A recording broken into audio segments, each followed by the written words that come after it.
Hello students, आज हम discuss करने वाले हैं चैप्टर रिलीफ, जो कि इनकम टैक्स लॉज में जब हम भी स्टडी करेंगे तो रिलीफ का चैप्टर बहुत ही मोस्ट इम्पोर्टेंट चैप्टर है। तो सबसे पहले रिलीफ एक तरह से हमें राहत मिलती है, तो वो कैसे मिलती है, किस तरह मिल सकती है, तो इसके बारे में पूरे चैप्टर में हम डिस्कशन करने वाले हैं। तो चलिए जी, सबसे पहले इसका सेक्शन याद रख लीजिएगा, 89 इसका सेक्शन है। और उसके बाद रिलीफ उस टाइम मिलती है जब मान लीजिए आपका कोई प्रीवियस ईयर्स यानी पिछले सालों का कुछ भी एरियर या एडवांस सैलरी या ग्रेचुइटी कम्यूटेड पेंशन कुछ भी होता है, उनका मतलब आपको एरियर मिल गया इस फाइनेंशियल ईयर में, इस प्रीवियस ईयर में। तो आपकी जो प्रीवियस ईयर की एक्चुअल इनकम है उसमें अगर वो एरियर और advance salary gratuity commuted pension सब कुछ प्लस करेंगे तो वो आपकी इनकम तो बहुत ज़्यादा बन जाएगी। तो उसमें क्या होगा, मान लीजिए आपकी एक्चुअल इनकम पर जब टैक्स रेट बन रहा होगा तो वो 20% की स्लैब्स में काउंट हो रहा होगा। और आफ्टर एरियर एडवांस सैलरी सब कुछ ऐड करने के बाद जब आपका जो भी बनेगा,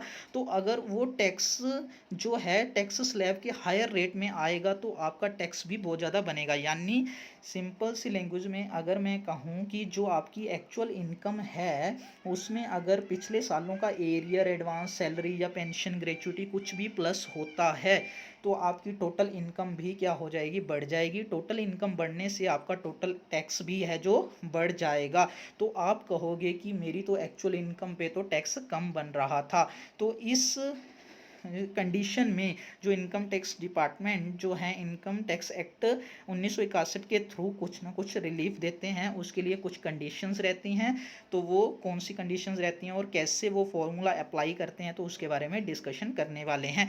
तो चलिए जी, इन्होंने भी देखिए यही लैंग्वेज लिखी है कि then he may fall under higher rate of tax instead of 20% he may have to pay tax 30%। अभी देखिए इसमें क्या है कि जैसे ही आप में आपके जो एक्चुअल इनकम में ये चीज़ें सब ऐड होंगी तो उसमें क्या होगा, मान लीजिए आपका 20% स्लैब में आपका जो टैक्स बन रहा था, तो एक्चुअल इनकम में ये चीज़ें ऐड होने से आपका जो है 30% स्लैब में काउंट होने लग गया। तो उसमें क्या बन गया, हायर रेट ऑफ आपका टैक्स बन गया। तो उस केस में आपको क्या मिलेगी, रिलीफ मिलेगी सेक्शन 89 और सबसेक्शन 1 में। चलिए जी, सेक्शन रिलीफ के ऊपर डिस्कस करते हैं। रिलीफ में एप्लीकेबिलिटी किसको होगा, एसएससी को, जिसके नाम पर वो रिसीट होंगी। किस चीज़ की रिसीट होंगी, कोई भी एरियर सैलरी एडवांस सैलरी और एनी अदर वे, कोई भी रिसीट किसी भी वे से हुआ हो इन एनी फाइनेंशियल ईयर, कोई भी फाइनेंशियल ईयर में, यानी 12 मंथ से ज़्यादा की अगर सैलरी बन रही होगी तो उसमें एक तो ये होगा कि आपके जो एसएससी के नाम पर जो रिसीट हुआ होगा एरियर एडवांस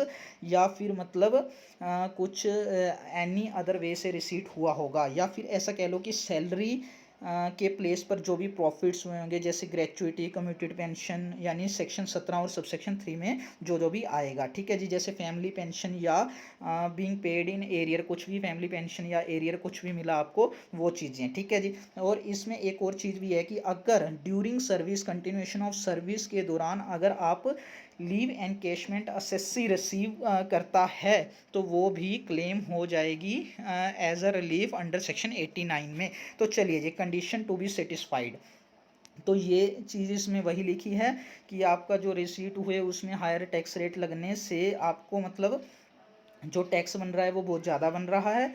तो उसमें कुछ कंडीशन सेटिस्फाइड क्या करनी पड़ेंगी, एक तो एसएससी को, एओ को एक एप्लीकेशन लिखना पड़ेगा इस बिहाव पर, और उसके बाद जो भी कंप्यूटेशन होगा, इसका कंप्यूट होगा, वो रूल 21A में इसका कंप्यूटेशन होगा। तो चलिए जी, इसको कैसे मतलब रिलीफ कितना मिलेगा, कैसे कंप्यूट करते हैं, इसके बारे में डिस्कशन करते हैं। सबसे पहले ये देखिए, additional salary is received for the previous year, यानी अभी मान लीजिए इस साल में, इस फाइनेंशियल ईयर में, इस प्रीवियस ईयर में एडिशनल सैलरी रिसीव हुई है as a arrear advance salary gratuity pension, कुछ भी आप बोल सकते हैं। ठीक है जी, additional salary is received for the previous year, यानी इसी फाइनेंशियल ईयर में जो हमें एडिशनल सैलरी रिसीव हुई है उस फाइनेंशियल ईयर की इनकम के साथ हम दो केस बनाएंगे, सबसेक्शन बनाएंगे 1A और 1B। तो उसमें क्या करेंगे, तो टोटल इनकम जब बनाएंगे उसमें एडिशनल सैलरी जिस भी ईयर की होगी जो एरियर वगैरह या कुछ भी होगा एडिशनल सैलरी वो इंक्लूडिंग करेंगे, और 1B में क्या करेंगे हम एक्सक्लूडिंग करेंगे, यानी उनको ऐड नहीं करेंगे, यानी एक्चुअल इनकम जो है हमारी वही रहेगी।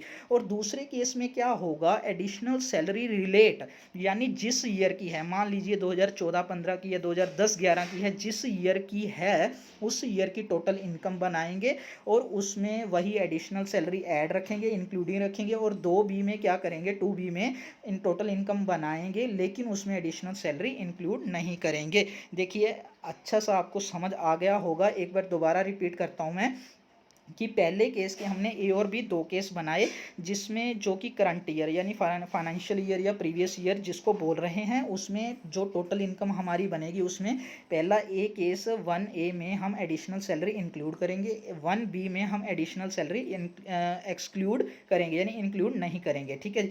और दूसरे केस में क्या होगा, 2A 2B में, यानी जिस ईयर का वो एडिशनल सैलरी है तो उसमें क्या करेंगे, 2A में टोटल इनकम बनाएंगे और एडिशनल सैलरी ऐड करेंगे, 2B में टोटल इनकम बनाएंगे लेकिन एक्सक्लूड करेंगे एडिशनल सैलरी, ठीक है जी। और थर्ड केस में आपने क्या करना है, 1A और 2B दोनों को आपने क्या करना है, ऐड करना है, जो कि रिसीट बेसिस पे होना चाहिए, और 1B और 2A को आपने ऐड करना है जो कि एक्रूअल बेसिस यानी ड्यू बेसिस पर होना चाहिए। जो इसका आपका प्लस करके आएगा और इसका प्लस करके आएगा, दोनों का आपने माइनस करना है, सब्ट्रैक्शन करना है, तो उसमें जो आपका आंसर आएगा वो आपकी रिलीफ रहेगी अंडर सेक्शन 89। तो चलिए क्वेश्चन पे डिस्कस करते हैं। तो सबसे पहले एग्जाम्पल नंबर फर्स्ट में देखते हैं कि इसमें कैसे हम इसको कर सकते हैं।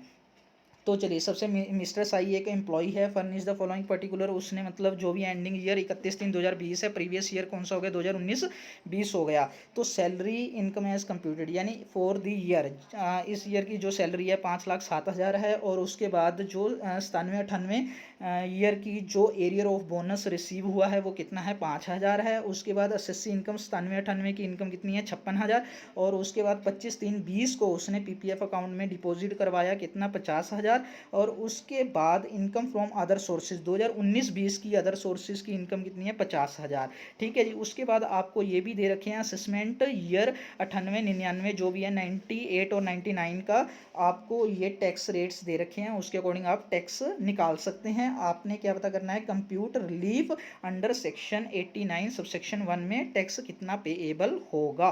तो चलिए जी, तो उसमें आगे एक लाइन दे रखी है, इग्नोर स्टैंडर्ड डिडक्शन, जो हमें एक स्टैंडर्ड डिडक्शन बनती है इनकम बनने के बाद, स्टैंडर्ड डिडक्शन मिलती है कौन से सेक्शन में, अंडर सेक्शन 16 और सबसेक्शन 1 में, तो वो 97-98 जो ईयर है हमारा उसमें हमने इसको इग्नोर करना है। तो चलिए जी बनाते हैं। तो आप कैसे इसको बना सकते हैं, तो सबसे पहले 2 कॉलम बना लीजिए जी। 2 कॉलम में क्या होगा, एक तो प्रीवियस ईयर जो लेटेस्ट है 2019-20, ठीक है जी, एक जिसकी एडिशनल सैलरी है किसकी है, 97 और 98 यानी 97-98 की, तो उसमें भी आगे 2 और सबसेक्शन बनाएंगे, सब कॉलम बनाएंगे। तो उसमें क्या रहेगा, एक तो इंक्लूडिंग जो भी एरियर बोनस था और एक्सक्लूडिंग एरियर बोनस, जिसको 1A और 1B नाम दे देंगे, और उसके बाद 97-98 में भी क्या करेंगे, इंक्लूडिंग एरियर बोनस और एक्सक्लूडिंग एरियर बोनस लेंगे, 2A 2B का नाम दे देंगे। तो बाद में क्या करेंगे, जो भी 1A का अपना टैक्स बन के आएगा और 2B दोनों को प्लस करेंगे और इन दोनों को प्लस करेंगे, और इन दोनों का प्लस जो होगा, इन दोनों के प्लस को माइनस करेंगे उसमें से, यानी इन दोनों के प्लस में से ये दोनों का प्लस माइनस करेंगे तो हमारी क्या आ जाएगी, रिलीफ आ जाएगी।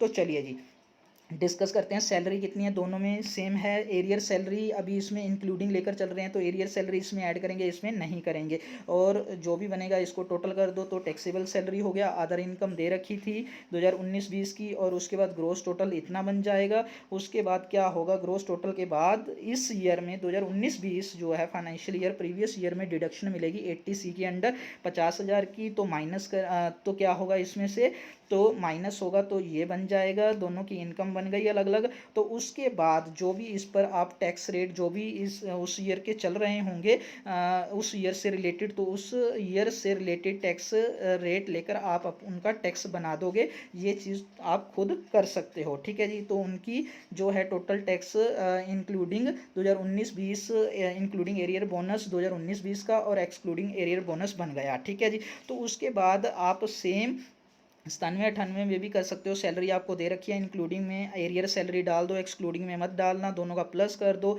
अदर इनकम इनकी कोई है नहीं, टोटल कर दो जी। उसके बाद डिडक्शन कोई देनी नहीं, इग्नोर उसने बोला था। उसके बाद टैक्स बनाओगे तो इतना बनेगा। तो अब भी देखिए जो टैक्स आपका बन गया, जो आपका टैक्स बन गया उसमें आपने क्या करना है, जो 1A और 2B, 1A और 2B दोनों को करोगे प्लस 17,000 क्या आ रहा है 96, और 1B और 2A को करोगे प्लस तो उसमें कितना आ रहा है 16,656, दोनों का करोगे माइनस तो आपको रिलीफ मिलेगी जितना भी आएगा 440 रुपये की आपको रिलीफ मिल गई अंडर सेक्शन 89 सबसेक्शन 1 में। ठीक है जी। तो उसके बाद असेसमेंट ईयर 2020-21 की जो टैक्स लाइबिलिटी बनेगी उसको हम कैसे ट्रीट करेंगे। देखिए जी, आपका जो इंक्लूडिंग एरियर सैलरी जो भी बन रहा था, इंक्लूडिंग एरियर बोनस बन रहा था 15,496 टैक्स बन रहा था, उसमें से 440 की रिलीफ कर दो तो कितना बच गया 15,056। तो उसका इसको राउंड फिगर कर देंगे तो इतना आपको पे करना पड़ेगा, यानी टैक्स लाइबिलिटी इतनी बन रही है। तो चलिए जी नेक्स्ट डिस्कस करते हैं आपके पास relief when payment is in the nature of taxable gratuity. अगर टैक्सेबल ग्रेचुइटी का क्वेश्चन आता है तो उसमें रिलीफ कैसे हम निकालेंगे, तो इसमें हम देखते हैं। तो चलिए जी, इसमें भी 3 केस बनेंगे। अगर तो आपकी 15 साल से ज़्यादा सर्विस है, एक तो ये केस हो गया। ठीक है जी। एक 5 साल से ज़्यादा है बट 15 साल से कम है, दूसरा केस। एक हो गया कि 5 साल से आपकी कम है सर्विस। ठीक है जी, 3 केस पे बात करेंगे। चलिए जी, सबसे पहले टैक्स ग्रेचुइटी के बारे में बात करते हैं और 15 साल से ऊपर की आपकी सर्विस है।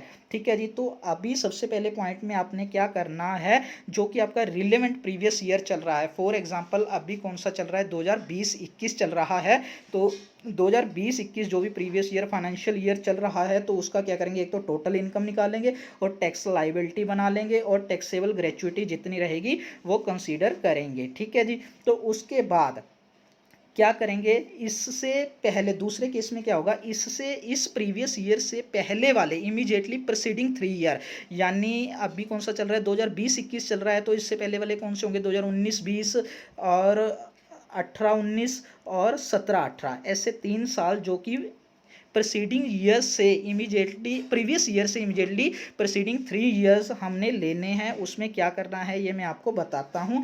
तो उसकी जो 3 प्रीवियस ईयर हम लेंगे immediately preceding the relevant previous year, यानी इस प्रीवियस ईयर के पहले वाले इमीडिएटली 3 प्रीसीडिंग जो भी प्रीवियस ईयर होंगे उनको लेंगे और उनकी टोटल इनकम काउंट करेंगे और उन पर जो भी टैक्स बन रहा होगा वो काउंट करेंगे। और उसके बाद जैसे हमने प्रीवियस रिलेवेंट प्रीवियस ईयर में पूरी ग्रेचुइटी टैक्सेबल ली थी तो इसमें क्या करेंगे 3 इयर्स में ग्रेचुइटी को 1/3 में बांट देंगे, यानी जितनी भी ग्रेचुइटी होगी तो उसका 1/3 यानी 18 19 17 18 और 19 20 तीनों में 1/3 टैक्सेबल ग्रेचुइटी ऐड करेंगे। ठीक है जी। उसके बाद आपने तीसरे स्टेप में क्या करना है, अगर नहीं समझ आया तो मैं एग्जांपल के थ्रू भी आपको साथ में समझाऊंगा। तो चलिए तीसरे स्टेप में आपने क्या करना है, आपने एक calculate average rate of tax बनाना है, यानी परसेंटेज में बनाना है एवरेज रेट ऑफ टैक्स, जो कि परसेंटेज में कैसे बनेगा, जितना भी आपका टैक्स बन रहा है अगर सरचार्ज एप्लीकेबल है सरचार्ज लगाकर सेस लगाकर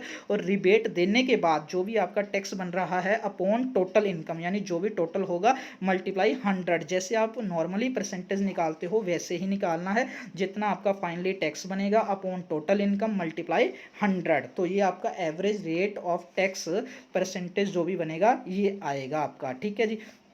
उसके बाद आपने फोर्थ स्टेप में क्या करना है, सेम 3 साल वाला जो आपने किया था प्रीवियस 3 इयर्स का immediately preceding the relevant previous year, यानी प्रीवियस ईयर के पहले के 3 सालों का आपने जो एवरेज रेट ऑफ टैक्स निकालना है। ठीक है जी। उसके बाद 5वें पॉइंट में आपने करना है calculate tax on taxable gratuity by applying average rate of tax of the relevant previous year.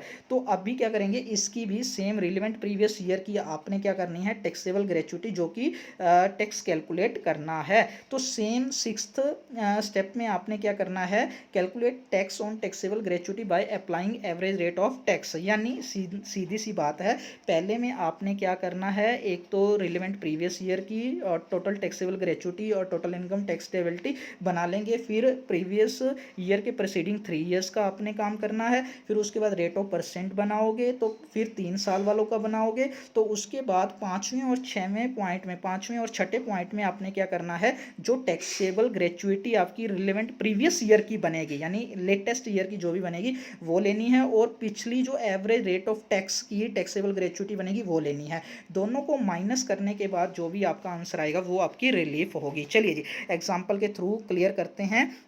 During the previous year Prajapati receive from his employer 2 lakh की उसने ग्रेचुइटी ली, उसमें से 1,10,000 की एग्जम्प्ट हो गई उसकी अंडर सेक्शन 10 में, तो बची कितनी जी, 90,000 की ग्रेचुइटी। ठीक है जी, तो चलिए जी उसके बाद इसने डाटा दे रखा है जो भी प्रीवियस ईयर 19-20 का, 18-19, 17-18 और 16-17 का बेसिक सैलरी और इनकम फ्रॉम हाउस प्रॉपर्टी दे रखी है। हमने रिलीफ कैलकुलेट करनी है, कंप्यूट करनी है अंडर सेक्शन 89 में। तो चलिए जी सबसे पहले वर्किंग पार्ट में आते हैं, इसका हम कैसे बनाएंगे। तो जो हमने टेबल में काम किया है तो उसको प्रैक्टिकल कैसे करना है ये देखते हैं। तो बेसिक जो हमें दे रखी है 18 सबकी सैलरी जो भी बेसिक दे रखी है वो हमने डाल दी, और उसके बाद टैक्सेबल ग्रेचुइटी 90,000 बनी थी, तो रिलेवेंट प्रीवियस ईयर के लिए तो पूरी लेंगे 90,000, लेकिन जो प्रीसीडिंग 3 ईयर थे प्रीवियस तो उनको 3 हिस्सों में बांट देंगे, यानी 90,000 को 3 हिस्सों में बांट दोगे तो कितना आएगा, 30,000, 30,000 और 30,000। ठीक है जी,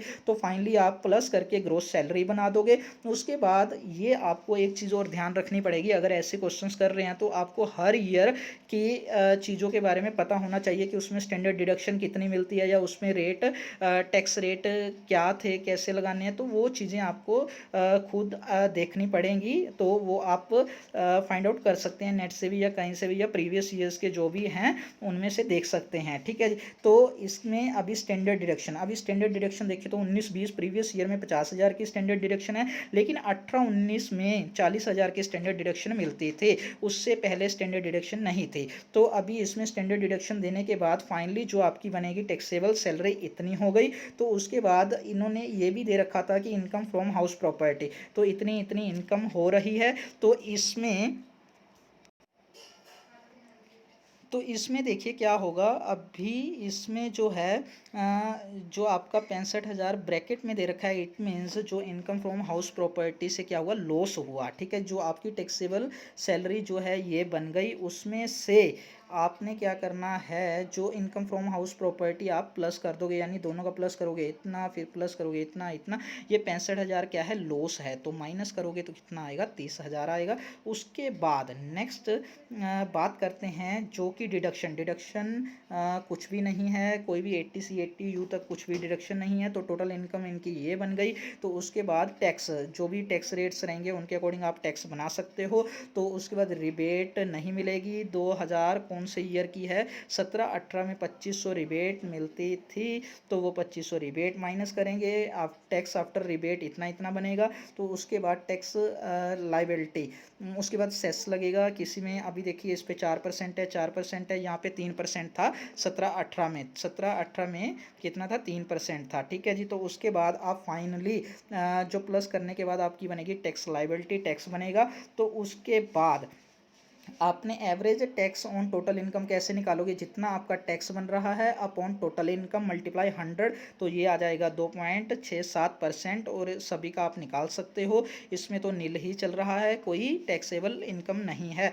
तो उसके बाद इनका जब आपने क्या पढ़ा था, देखो इसका तो सेम एज इट इज़ उतना ही रहेगा, जितनी भी टैक्सेबल ग्रेचुइटी परसेंटेज बनेगी। और उसके बाद जो प्रीवियस ईयर से प्रीसीडिंग 3 ईयर थे, तो उनका हमने क्या करना है, तीनों का प्लस करके अपॉन 3 करके एवरेज रेट ऑफ टैक्स निकाल लेंगे, तो ये आएगा इतना। दोनों का माइनस करने के बाद जो भी होगा हमारी रिलीफ होगी, वो टोटल इनकम के साथ हम निकाल सकते हैं। तो चलिए जी, अगर हम डिस्कस करते हैं नेक्स्ट, ये था ऊपर वाला क्वेश्चन जो हमने किया था, 15 साल से अगर ज़्यादा सर्विस है। अभी नेक्स्ट है कि अगर 15 साल से कम या 5 साल से ज़्यादा, यानी 5 साल से ज़्यादा और 15 साल से कम है, तो उस केस में क्या करेंगे, सब कुछ सेम है, बस 1/3 की बजाय 1/2 लगेगा। लगेगा वहाँ पे, यानी वहाँ 3 प्रीवियस ईयर लेते थे, यानी प्रीवियस ईयर के प्रीसीडिंग 3 ईयर लेते थे, यहाँ पे कितने ईयर लेने हैं, 2 प्रीवियस ईयर लेने हैं। ठीक है जी, बाकी क्वेश्चन सेम रहेगा, सेम वैसे ही आपने कैलकुलेट करना है, वैसे ही एवरेज रेट ऑफ टैक्स बनाना है, माइनस करना है,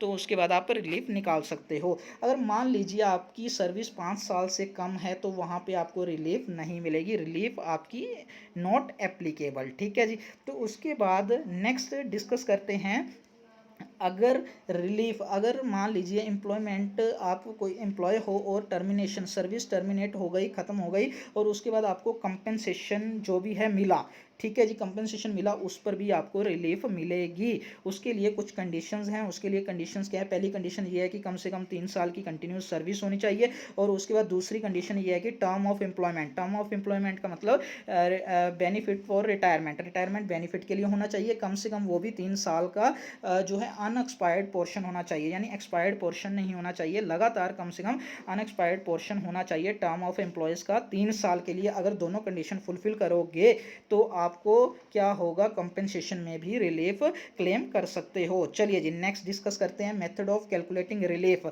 अभी इसमें अगर आप कंपेंसेशन के केस में कंपनसेशन के केस में रिलीफ लेना चाहते हो तो इसका भी सेम फॉर्मूला लगेगा जो ग्रेचुइटी के केस में लग रहा था, जो ओवर 15 ईयर यानी 15 साल से ज़्यादा की सर्विस वाले में, यानी 3 ईयर वाला प्रीसीडिंग प्रीवियस ईयर के प्रीसीडिंग 3 ईयर वाला जो फॉर्मूला था वो सेम फॉर्मूला इसमें एप्लीकेबल होगा। अभी इसमें एक ध्यान देने वाली बात है, अगर आपने एसएससी ने एग्जम्पशन ले रखी है 10 सेक्शन 10 और सब सेक्शन 10C में ऑलरेडी एग्जम्पशन क्लेम कर रखी है तो उसे रिलीफ नहीं मिलेगी 89 सेक्शन के अंडर। तो चलिए जी, नेक्स्ट क्या है, नेक्स्ट है कि अगर कम्यूटेशन पेंशन यानी कम्यूटेड पेंशन है तो उसमें भी रिलीफ मिल सकती है, सेम एज इट इज़ जो ग्रेचुइटी के केस में मिलती थी ओवर 15 ईयर्स वाले में। तो उसके बाद नेक्स्ट डिस्कशन करते हैं अदर पेमेंट्स के ऊपर रिलीफ मिल सकती है। ये जो है बोर्ड ग्रांट करेगा, कितनी रिलीफ मिलेगी, जो कि सरकमस्टांसेस देखने के बाद। ठीक है जी, होप सो कि आपको क्लियर हो गया होगा। इसके लिए बस सिंपल सी बात है, आपने सीधा सीधा ये याद रखना है रिलीफ वाले में रिलीफ क्यों मिलती है, रिलीफ क्या है, और उसके बाद ये पहला फॉर्मूला कि कितनी रिलीफ मिलनी चाहिए सिंपल केस में। ठीक है जी, उसके बाद अगर ग्रेचुइटी का केस आएगा तो 1/3 वाला केस है, 15 साल से ज़्यादा सर्विस और 5 साल से ज़्यादा और 15 साल से कम है तो 2 साल का लगेगा उसमें और फॉर्मूला सेम रहेगा। अगर 5 साल से कम सर्विस है तो उसमें रिलीफ नहीं मिलेगी। और उसके बाद कंपनसेशन की बात आती है तो कम से कम 3 साल की कंटिन्यूस सर्विस होनी चाहिए। 3 साल वाला जो 15 साल से ऊपर की सर्विस में ग्रेचुइटी में फॉर्मूला लगाते थे सेम वही कंपनसेशन में लगेगा। उसके बाद अगर नेक्स्ट इसमें था कि अगर exemption 10 section 10 sub section 10C में एग्जम्पशन क्लेम कर चुका है एसएससी तो उसमें वो अवेलेबल नहीं होगी उसको रिलीफ। और पेंशन के केस में भी जो ग्रेचुइटी ओवर 15 ईयर वाला फॉर्मूला था वो लगाएंगे। और अगर एनी अदर पेमेंट्स के बारे में अगर रिलीफ की बात कर रहे हैं तो वो बोर्ड ग्रांट करेगा कितनी रिलीफ देनी है सरकमस्टांसेस देखने के बाद। Thanks for watching.